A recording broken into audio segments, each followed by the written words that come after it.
ศูนย์ข่าว SMN News ข่าวเด็ด77จังหวัดวันนี้ไปที่จังหวัดระยองโรงไฟฟ้า BLCP ร่วมกิจกรรมวันทะเลโลกประจำปี 2562 วันที่ 11 มิถุนายน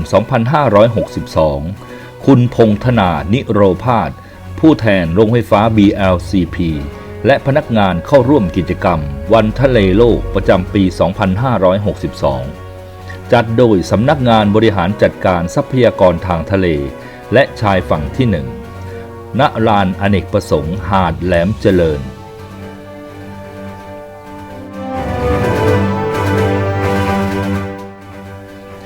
กิจกรรมครั้งนี้ได้รับเกียรติจากนายสุรศักดิ์เจริญสิริโชติ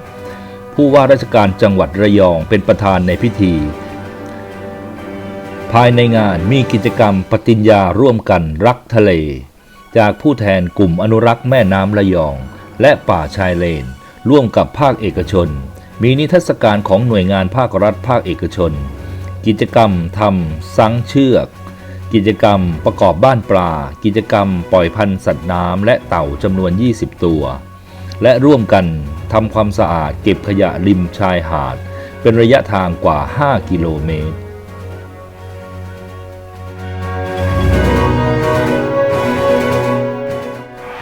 กิจกรรมดังกล่าวเป็นการบริหารจัดการทรัพยากรทางทะเลและชายฝั่งซึ่งมีบูรณาการทั้งภาครัฐภาคเอกชนและภาคประชาชนรวมทั้งชาวประมง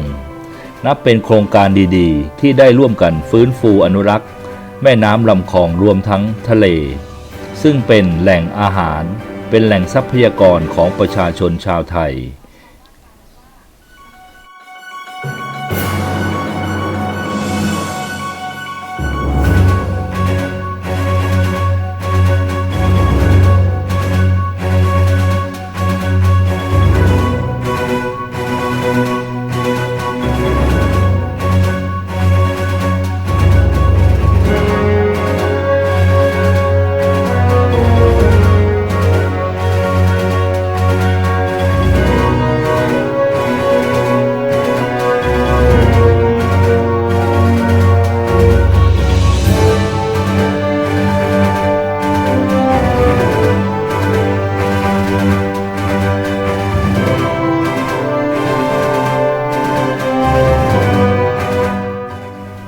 รายงานโดยศูนย์ข่าว SMN News ข่าวเด็ด77จังหวัด